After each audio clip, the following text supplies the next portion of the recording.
The trophy husband I basically forced into submission got amnesia. His memory is stuck back when he was at his most defiant. Inside the hospital room, he was shouting. How could I ever be some woman's lapdog? I want a divorce. I happily agreed. But when it came time to go to the courthouse, he was a no-show. The divorce date got pushed back again and again. Finally, I'd had enough and stormed over to his place. I walked in just in time to see him crying his eyes out to one of his buddies.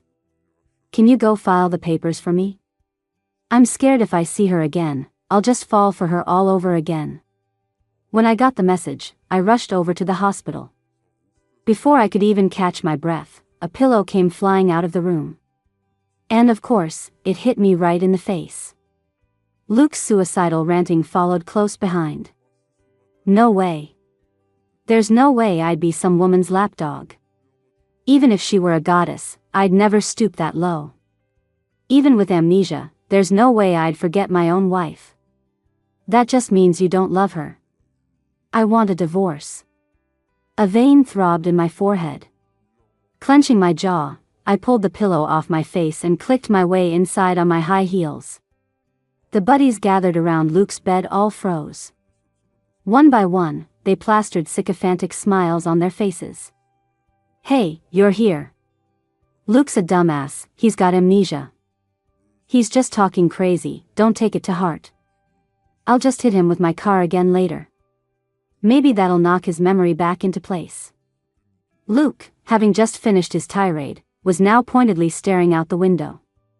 His head was wrapped in bandages, and his hair was completely shaved. He looked like a hard-boiled egg with a face drawn on it. It was hilarious. The hard-boiled egg crossed his arms, his voice cold and dismissive. Stop acting, He turned his head as he spoke, but the words caught in his throat when he saw me. His eyes went wide. His pupils dilated. His ears turned visibly, rapidly red. Luke reached out a hand, his gaze darting away, not daring to meet mine. He stammered, hi. Do you have a boyfriend? I had to laugh. His buddies instantly shut their eyes. Pure despair. I pulled a chair over to Luke's bedside and sat down. I just stared at him for 2 solid seconds. My gaze made him flustered, his Adam's apple bobbed nervously. He rubbed his smooth scalp, embarrassed. I probably don't look great right now, huh? Don't worry.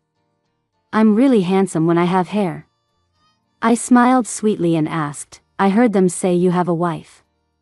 The expression on Luke's face immediately soured into disgust. His brow furrowed in displeasure. Not for long. I'm divorcing her the second I get out of here. I raised an eyebrow. What if your wife doesn't agree? Then I'll take her to court. You can't force love. She's getting this divorce whether she likes it or not. Fine. I grabbed my bag and left. The hospital room was left with a beaming, confident Luke. And his buddies, who looked as numb as if they'd just died. I went home. I took some time to dig something up. It wasn't until nightfall that Luke, having finished all his checkups at the hospital, finally came back. He was still grumbling at the front door. So this is the house I share with that woman? Doesn't look like much. Hey, what does she even look like? Why didn't she come to the hospital to see me all day? I let out a cold snort. I couldn't wait to see his reaction when he opened the door. His buddies had long since given up on him.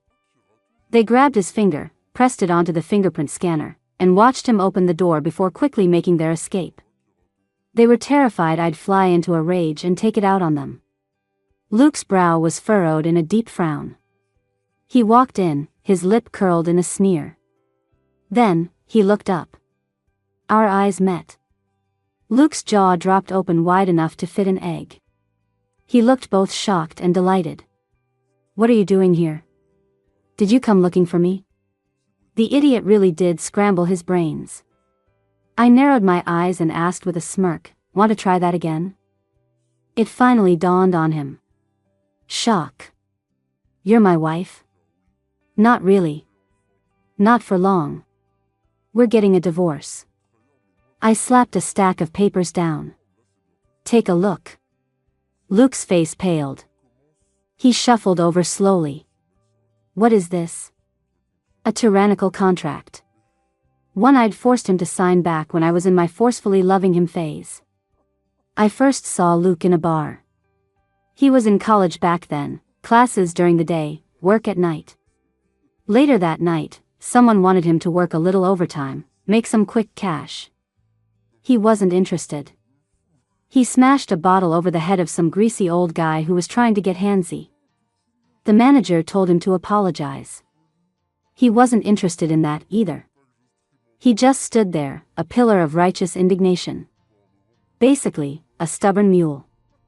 I watched the whole thing unfold, found him interesting, and stepped in to help.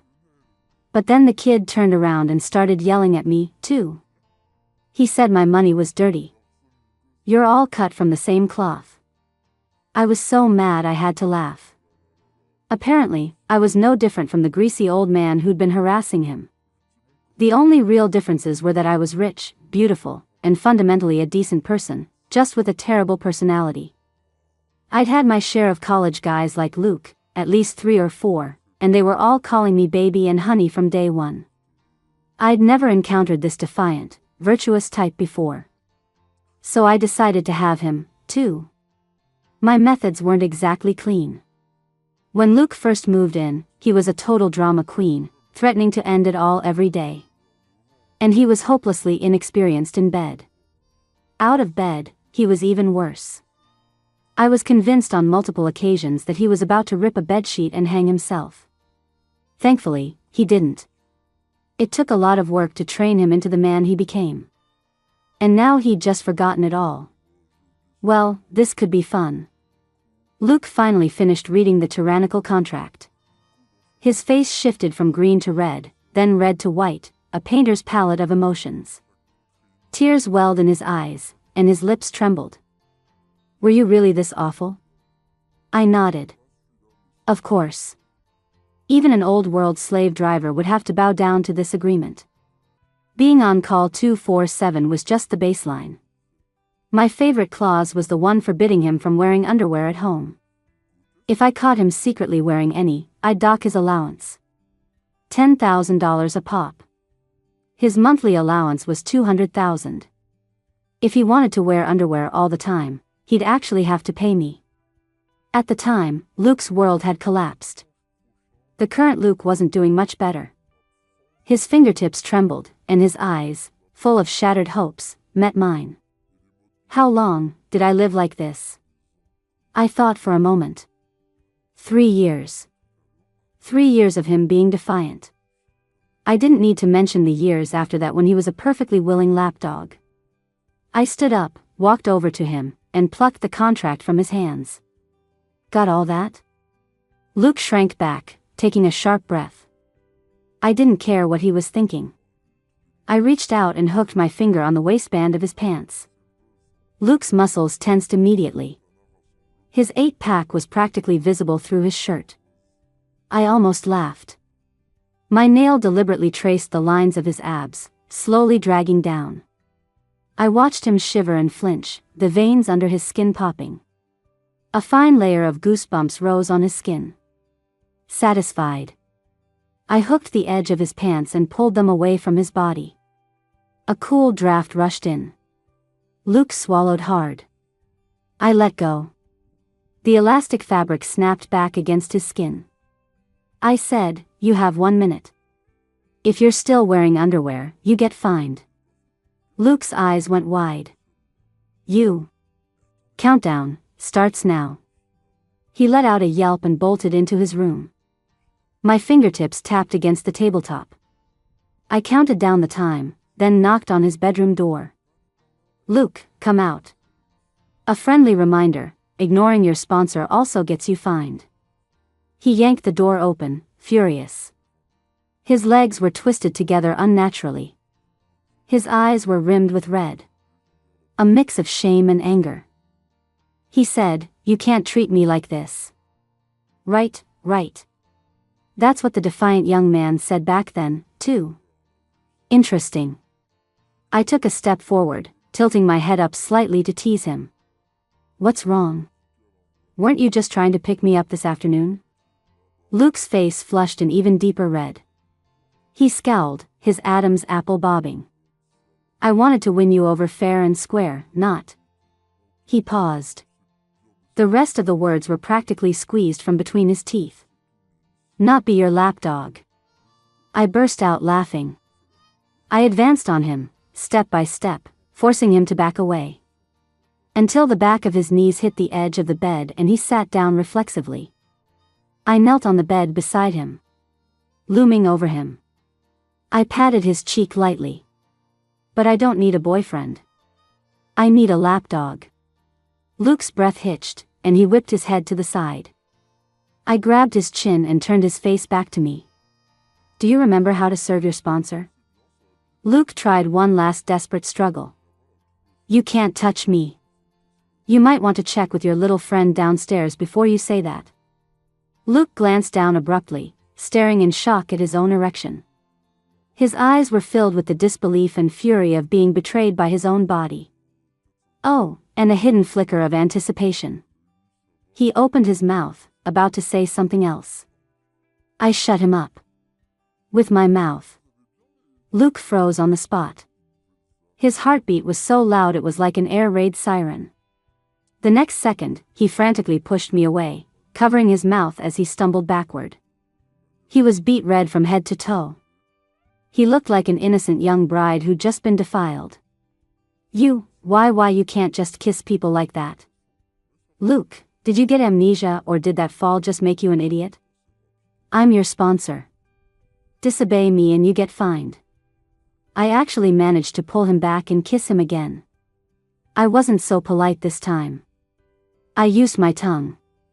Luke's amnesia was so thorough he'd even forgotten how to breathe during a French kiss. I whispered a reminder, breathe, you idiot. He snapped out of his trance. But he still didn't know how to breathe. I'd heard that holding your breath for too long starves the brain of oxygen and makes you dumber. Reluctantly, I pulled away. I reached around and slipped my hand under his waistband to give his ass a squeeze. Nice. The underwear was gone. He was being obedient, at least. Luke yelped again, writhing on the bed like a worm in his embarrassment. I was feeling great. I walked out, humming a little tune. Luke was left behind, clothes in disarray, panting like a bull. He suddenly pulled the covers over his head, and a sound like a boiling kettle erupted from under the blankets. I heard the strange noise from outside the door. I turned back and pulled the door open. The whistling stopped. I closed it. The whistling continued. Thanks, I hate it. This time, I didn't leave when I closed the door. I leaned against it. I watched the giant lump on the bed tremble non-stop. I thought to myself, he's crying already? Seriously? He was a big boy. So I kissed him once. Plenty of people out there would kill for that. I licked my canine tooth, feeling a slight sting. Even better. This virtuous, innocent type was always the most fun to play with. He wanted a divorce, and I was happy to oblige. The divorce papers were sitting on the coffee table in the living room. Luke saw them, but he didn't sign them right away. Instead, after making absolutely sure I wasn't home, he pulled a small piece of fabric from his pocket. A pair of boxer briefs. He quickly put them on and let out a long sigh of relief. He patted his own butt, apparently feeling secure now. He left with the papers. I gestured to my driver. Follow him, I said calmly. Luke's destination was a quiet lounge, and his whole crew of degenerate friends was there with him. He sat down with a huff, his face tense. The papers landed lightly on the table. His friends saw them and exchanged glances, but no one said a word. The lounge was fairly crowded. I picked a spot that wasn't too close, but not too far either. No one noticed me for a while. They asked, Luke, what's up? You're not getting divorced? Luke held it in for a long time before finally speaking. He sounded a little shy, a little awkward. I was thinking maybe there was some kind of misunderstanding. I think she's actually pretty nice. A dead silence fell over the table. Everyone looked at him like he was an idiot. Including me. Someone finally broke, unable to hold it in. Nice how? Luke's eyes immediately lit up. She reminds me to breathe when we kiss. And I feel like, if she was really that bad, why would I have married her? I sighed heavily. I immediately got on my phone and had my assistant book an appointment for me at the best neurology clinic in the world. His buddies all gasped. They simultaneously made the gesture of lighting a cigarette. Honestly, to be a lapdog to this extent, that's a whole other level. Maybe you shouldn't get divorced. I'll just eat the papers later. If Julia asks, we'll say the dog ate them. I'm Julia.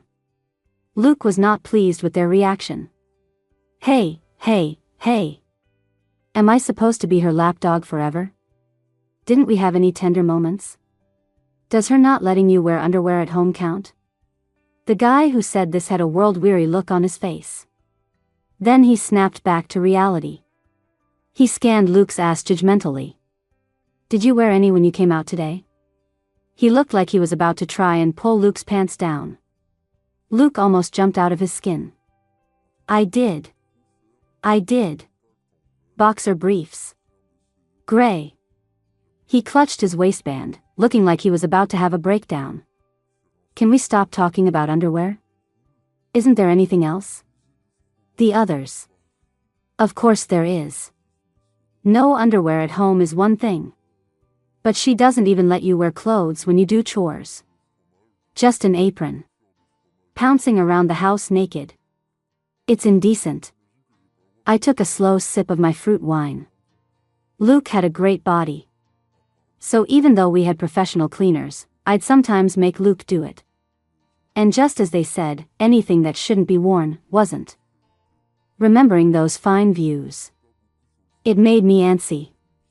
Meanwhile, Luke sat there. The tips of his ears were slowly turning red, but his expression was freezing over. But if I had to say, Luke didn't look angry at being humiliated right now. He looked more bashful and shy, like his secret had been discovered. His buddies were probably getting emotional, because they were getting more and more worked up. Being her lapdog is bad enough. Sometimes you're not even as good as a dog. You have to put 2 quarters in those kiddie rides outside the supermarket to get them to move. But you. Julia just says the word, and you're down on all fours giving her a ride. I spat out a mouthful of wine. I choked so hard I saw stars. They weren't wrong. But how did they know? Did Luke talk about this stuff outside the house? Because I sure as hell didn't. Luke was completely frozen, his pupils quaking. He was red from head to toe. If his head could produce steam, there'd probably be little white puffs rising from it right now. As a young man with a fairly high moral standard, his entire worldview had just been shattered. I was coughing so hard I thought my lungs would fly out.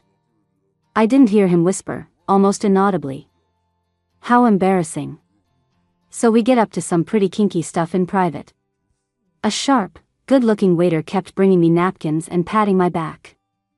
I finally recovered. I suddenly realized it was way too quiet. I looked up. The booth next to me was giving me the side eye with various expressions. Some horrified, some despairing, some with their hands clasped in prayer. Luke's gaze was the hardest to ignore. His eyes lit up, then dimmed, then lit up, then dimmed again. I had no idea what he was thinking. He asked coldly, "What are you doing here?" I cleared my throat, feeling a strange twinge of guilt. I glanced at the waiter beside me. A wicked idea was born. I pulled him closer and said, word by word, "We're getting a divorce." So naturally, I'm out, looking for a replacement. Honestly. His friends were not very loyal. They had all vanished into thin air. Luke stood there, a look of anger and disbelief finally creeping onto his face. "You just kissed me yesterday." I propped my chin on my hand. So? Luke opened his mouth, then closed it again, his lips pressed into a thin line. He didn't cry when he heard about his lapdog antics. But now his eyes were red. He glared at the waiter still kneeling by my side. He said resentfully, "We're not divorced yet." This is. Luke was devastated. He shot me a mournful glance. It made my heart skip a beat. A strange, soft feeling started to well up inside me. Before it could fester, Luke charged over, yanked the waiter up, and tossed him aside. The movement was so fluid it was almost comical. That little bit of softness in my heart was immediately tossed aside. I laughed and asked him, "What's the big idea? Weren't you the one screaming for a divorce?" I put on a high-pitched, mocking voice, imitating him in the hospital. "I'll take her to court if I have to. You can't force love." Humph. Damn it.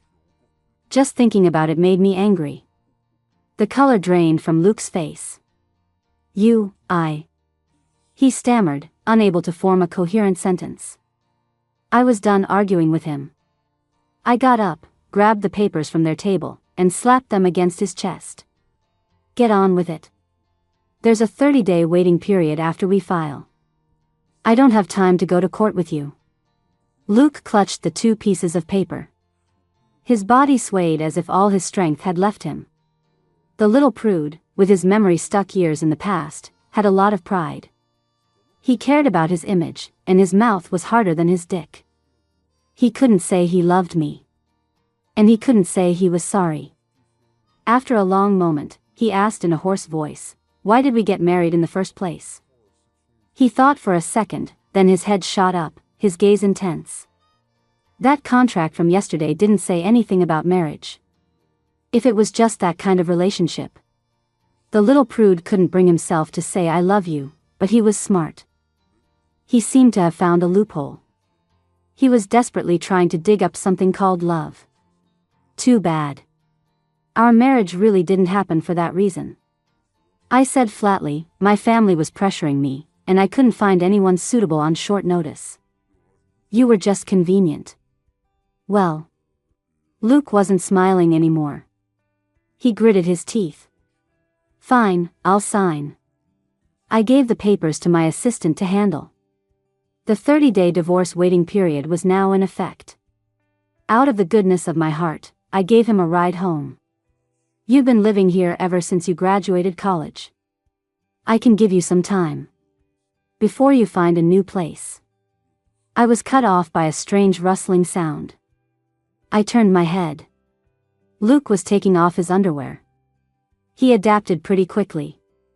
Maybe he suddenly realized what he was doing. Luke's face instantly turned beet red. His hands froze. His underwear was stuck around his knees, and he didn't know whether to pull them down or pull them back up. The air grew thick. The tense, combative atmosphere from the lounge was completely gone. Now there was only a modern-day prude in utter despair. And me, trying so hard not to laugh that my mouth was twitching. Perhaps sensing my gaze. Little Luke, right there in the open air, began to tremble and, very unhelpfully, stand at attention. I saw it and let out a teasing laugh. Humph. Luke shuddered. A huge bead of sweat rolled down his temple. The veins on his arms bulged. He turned a whole new shade of red, practically glowing. I thought I could hear a primal scream from a distant age. Or maybe it was just Luke's internal monologue. His ears bright red, he stared intently at the floor, searching for something. Oh. A hole to crawl into. I was already dying of laughter on the inside. But my face remained impassive. Move out once you find a place. And with that, I left. Leaving him with nothing but my cool, aloof back. A little while later, I peeked out of my room. Luke was still standing in the entryway. In the exact same position. Like a statue. The shock must have spurred him on, because Luke found a new place very quickly. He was moved out within 2 or 3 days. He even did it while I was at work, when I wasn't home. He made a big show of deleting his information from the fingerprint lock. I ignored him. Coincidentally, work was swamped these last few days. I was too busy to even go home. Today, the workload finally eased up. I rolled my stiff neck and buzzed my assistant on the intercom. Find me one of those things for physical relaxation. What was it called? The word was on the tip of my tongue, but I just couldn't remember. Luckily, my assistant was on the ball. Of course, I'll book you an online. I didn't have time for that. I frowned and cut her off. Book something in person. And have it sent to my house today. Assistant understood. It was rare for me not to work late. I drove home. When I saw the figure standing by my front door, a smile unconsciously tugged at my lips. Luke was leaning against the door, arms crossed, pouting. I had no idea how long he'd been waiting. When he saw my car pull in, his eyes lit up, and he instantly straightened up, only to quickly slump back against the door, feigning impatience. What took you so long? Me, can I help you? Luke cleared his throat, looking awkward. I left something here. I had no idea what he left. And I didn't dare ask. I sat on the sofa, propping my head on my hand, and watched Luke go in and out. He was holding 2 ratty old pajamas and made several trips. Every time he passed me, he'd shoot me a look, make a tisk sound, and then walk back. I, for one, was ignoring him. The doorbell rang suddenly. The massage chair I'd asked my assistant to order had arrived. I'd only just remembered the word for it on the drive home. My longtime assistant was very reliable.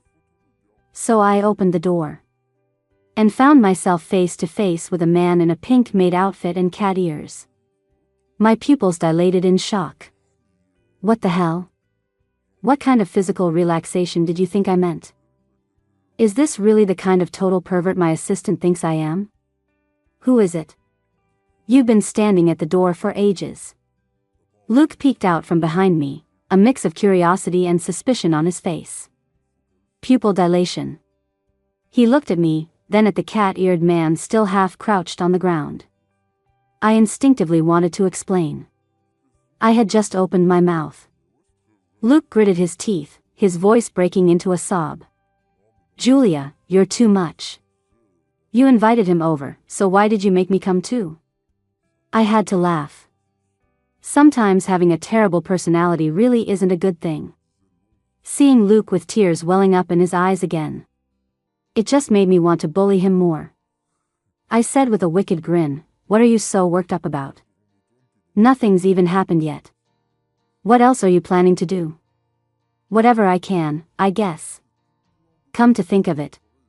It had been a while since I'd had some fun. A certain virtuous young man shrieked if you touched him and could suffocate himself with a kiss. Let alone doing anything more. It was a shame. Luke was actually pretty big. My eyes drifted down to his crotch. I suddenly asked, are you wearing underwear today? When he realized what I meant, he completely lost it. Julia, what are you implying? Don't tell me you want a threesome. Let me tell you, I'm not that kind of man. I clicked my tongue. No, I was just asking. If you are, you owe me $10,000. The divorce papers were signed. But that tyrannical contract was still in effect. But Luke wasn't listening to a word I said. He blinked, and 2 streams of tears rolled down his cheeks. I froze. Come to think of it. This was the first time I'd ever actually seen Luke cry. He sniffled, his eyelashes wet with tears. Julia, how can you be such a horrible woman? Ouch. That was enough to make anyone's heart soften a little. Maybe I should comfort him. The thought had barely formed.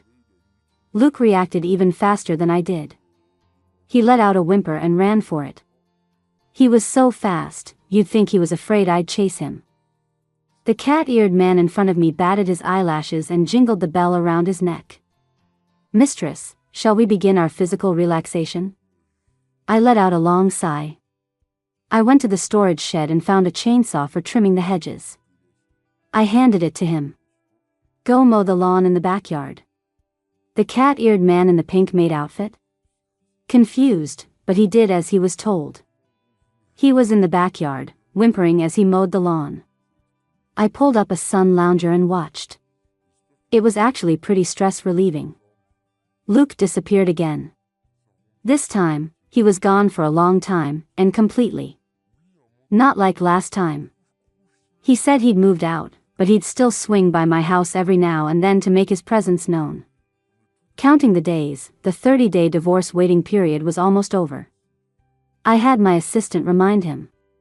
The response I got was, he knows, he'll be there on time. Like hell I believed him. That little prude didn't have an honest bone in his body. He stood me up again. This was the third time.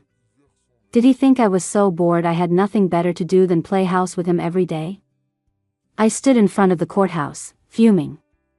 My assistant chimed in at the perfect moment. The top neurosurgeon we booked an appointment with is coming to the city on business soon. Should I? I waved her off. No need. That idiot won't need it for the rest of his life. I knew where his new place was. His buddies had told me. I gave my assistant the day off. I drove over myself, ready for war. Luke! Get your ass out here. I heard noises from inside, but no one came to the door. I noticed his door had a keypad lock. On a whim, I typed in my own birthday. The door opened. Well, half of my anger did dissipate. When I walked in, the other half vanished too. Luke was collapsed on the living room floor, hugging his buddy and sobbing his heart out. Can you please go file the papers for me? I'm scared if I see her again, I'll just fall for her all over again. Julia is such a player, she doesn't like me at all, wah. His buddy had a completely numb expression on his face. I could only imagine how many times he'd heard this recently. I leaned against the doorframe and called out, Luke. Luke froze. Then he shifted positions and kept crying. I'm even hearing things now. There's no way Julia would come looking for me. She's probably busy playing with those hot cat boys right now, wah. So noisy. I strode forward and clamped my hand over his mouth. Shut up and look who it is. Julia. Luke instantly let go of his friend. His friend, looking half dead, crumpled to the floor with a thud. He cursed, damn it. Luke, are you even human? My legs are totally asleep from you crushing them. Luke didn't care. He pouted and shrank back. What are you doing here? To drag you to finalize the divorce, of course. Luke, I'd rather be hearing things. Still so noisy. I pinched the bridge of my nose. I was suddenly thinking that seeing a neurosurgeon might be a very good idea after all. Luke buried his head, avoiding reality. I stepped outside and called my assistant. I told her to go ahead and book that doctor. Assistant, perfect. His team actually requested a meeting with you. Well, no time to waste then. I didn't have time to deal with Luke. I drove straight off. When I saw the person in the office, I lit up. Leo. My older brother. I hadn't seen him in about 4 or 5 years. He'd been studying in Germany. The 3 years he was in Germany were the 8 years of my life I didn't see him. Leo pointed to the ID badge on his chest. He tilted his head up slightly. I let out a gasp of awe. Don't tell me you're that top-tier doctor. The standards must have really dropped. Leo flicked me hard on the forehead. I should have my mentor check your head first. I giggled. Hey, bro, can you get me an appointment with your mentor? Alright, spill it. What's up? I gave him the whole story. I especially emphasized the part about that idiot Luke falling and scrambling his brains. Leo looked disgusted. This is the guy you like? I looked away and pressed my lips together. I do like him a lot. What a coincidence. What terrible luck. Luke, who had chased me all the way from his place, heard only that last sentence. He had another breakdown. He started freaking out right outside my office door. Who's the new guy? Me, Leo, and Luke all went back to my place. This time, Luke managed to overcome his conditioned reflex and didn't take off his underwear. Leo, however, put on a pink apron I had previously bought for Luke and disappeared into the kitchen. The delicious smell of food wafted out. It made my stomach rumble. Luke was hiding by the kitchen doorway, muttering under his breath. Who wears a pink apron at his age? An old man trying to act young. At the dinner table, Leo sat next to me, constantly putting food on my plate. You like this too, eat up. A loud grinding sound suddenly filled the air. I looked up. Luke's eyes were bloodshot, and he was grinding his teeth so hard I thought they'd spark. I wanted to laugh so badly. Bite your tongue. Hold it in. Luke put down his chopsticks. Julia, who is he?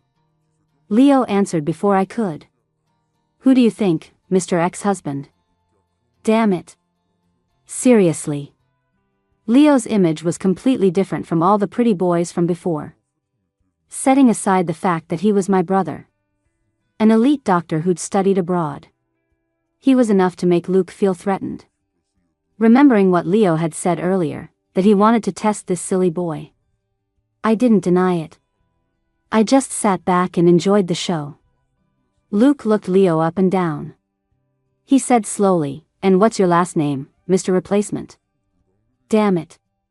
What a divine nickname. I pinched my thigh hard under the table, my brother's thigh. Bite your tongue, you have to hold it in. My brother sucked in a sharp breath of pain. Smith. Luke scoffed. Sounds like a name that's destined for bankruptcy. Dr. Smith, you studied abroad? You're not getting any younger. Can you still hold a scalpel steady? Getting held back from graduating was my brother's sore spot for life.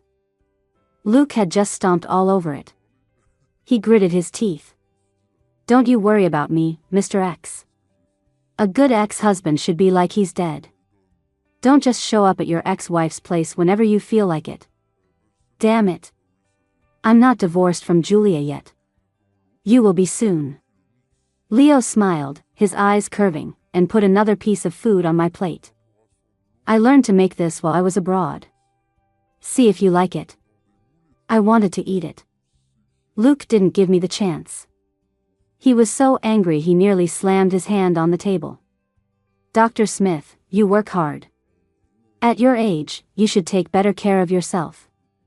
Those crow's feet are getting hard to hide. Julia doesn't like old men. Leo shot him a cool glance. What's wrong with being a little older? Older men know how to take care of someone. Not like you, who doesn't know anything. Luke immediately retorted. What don't I know? What do you know? Do you know what Julia likes to eat and what she doesn't? Do you know her favorite color? Do you know the brand of women's cigarettes she keeps in her office? With every question Leo asked, Luke's face grew a shade paler. It wasn't that he didn't know. He'd been a very diligent kept man and husband for years. When it came to these things, he knew more than Leo, not less. But he had amnesia. Luke looked at me pleadingly, his eyes filled with obvious confusion and helplessness. He really had lost a very important part of his memory. I kept my eyes half closed, avoiding his gaze. After a moment, he murmured, I know her birthday. Leo laughed coldly. Julia's name is on the Forbes list. Her birth date is a quick search away on Wikipedia. It's public knowledge. Is your knowing really that valuable? Oh, right, I heard you have amnesia, didn't I? Then you should abdicate gracefully. All the color had drained from Luke's face. As if to psych himself up, he said, I just have amnesia, it's not like. I guessed he wanted to say, it's not like I don't love her anymore. But he didn't say it. I continued to play dumb. Besides, he was the one who had been screaming for a divorce in the hospital. And Leo wasn't about to let him off easy. Not like what? Forget it. Just have the decency to get lost. Luke's hands, hanging at his sides, clenched into fists. His voice was so hoarse it sounded like it had been scraped with sandpaper. I'll get better. Get better? When? Why should Julia waste her best years on you? Leo's gaze was like a knife. He was flaying Luke alive. As he spoke, he pulled a business card out of his pocket. This is my mentor, a renowned neurosurgeon. I wish you a speedy recovery, if you can even get an appointment. He stood up and playfully ruffled my hair. I'm heading out. At the door, he couldn't resist one last jab. Forgot to mention. Before I went abroad, Julia and I were childhood sweethearts. After hearing that, Luke slumped back into his chair, completely drained. His face was ashen. He really did look like he was dead. It seemed like he had no chance of winning. The dinner ended on a sour note. The living room was plunged into an endless silence that lasted until night fell. I didn't know if Luke had left or not. I was just coming out to see if the cleaning lady had come. But the moment I opened my door, I was pulled into a scorching hot embrace. A storm of kisses rained down on me. Small, rough, demanding kisses that left me breathless. I frowned and pushed against his chest, managing to get a gasp of air. Luke, MMPH. Luke was staging a rebellion. He pinned my wrists above my head and bit my lip. The taste of blood spread between our lips. Luke sucked on it, creating a suggestive silvery thread in the darkness. He kicked open my bedroom door and had me pressed against the bed in a few short steps. I grabbed a fistful of his hair. Moonlight streamed in through the massive floor-to-ceiling windows. In that dim light, I could see Luke's bloodshot eyes. He'd been crying. I reached up and touched the corner of his eye. I sighed internally. Sure enough. I still had no resistance to this face. Luke took my hand and kissed it, pouting. He was completely heartbroken. The day of the car accident, I was on my way to buy you one of those limited edition cupcakes from the bakery. Playing the victim? No, just pathetic. I said the wrong things in the hospital. You can hit me, yell at me, not let me wear underwear, but how could you really get a D? He stopped himself. I teased him deliberately. A D what? Luke wouldn't let me say the next word. Even mouthing it earned me a kiss. After a long time, Luke suddenly bit me hard. Who was that guy tonight? Less talk, more underwear inspection. All this kissing and we still hadn't gotten to the main event. Come on. It had been over a month. Luke was more than happy to oblige. He grabbed my hand and pressed it against his body. Already took them off. I was afraid you'd find me, baby. It was a wild night. The next morning, Luke was whining for more. I refused. We'd played too rough last night, and the moment I opened my eyes, my back and legs were aching. But an appointment with a famous doctor was hard to get. I dragged myself out of bed and hauled Luke to the hospital. He frowned. I remember everything now. I don't need a checkup. We still needed to check. What if there were some lingering side effects? Luke couldn't win against me. When his number was called, the person who appeared before the famous doctor was the famous doctor's student, my brother, Leo. Luke immediately exploded. Damn it. What are you doing here? Leo rolled his eyes. I'm the one who pulled strings to get you this appointment. Where else would I be? Luke ignored him and started pulling me away. Let's go, let's go. This asshole looks like he'd saw my brain open with a chainsaw. You have a brain for him to saw? Sit back down. I forced him back into the waiting area. The doctor who examined him was the actual doctor. Leo didn't go in with him. He came out and stood next to me. He recovered? Looks like my unorthodox methods worked after all. But he still seems a little dumb. Is he really my brother-in-law? I lowered my eyes. A lot of memories flashed before me. I was just a sponsor who liked to cause trouble. But Luke was a very good partner. No matter how fierce or dramatic he was, his actions were always impeccable. Luke's test results came back. Everything is normal. I finally breathed a sigh of relief. The second Luke walked out of the examination room, he grabbed my hand and started pulling me away. No more talking. What are you two even talking about for so long? What could you possibly have to talk about with him? Leo rolled his eyes again. You haven't told him? I blinked. Let's keep it a secret for now. Luke's reactions were just too much fun. I'd tell him when the time was right. As Luke was pulling me away, I suddenly turned back and gave my brother a nod. Answering his previous question. Luke, wait, what kind of secret code are you two using? You have to throw out that pink apron when we get home. And buy me a new one. Okay,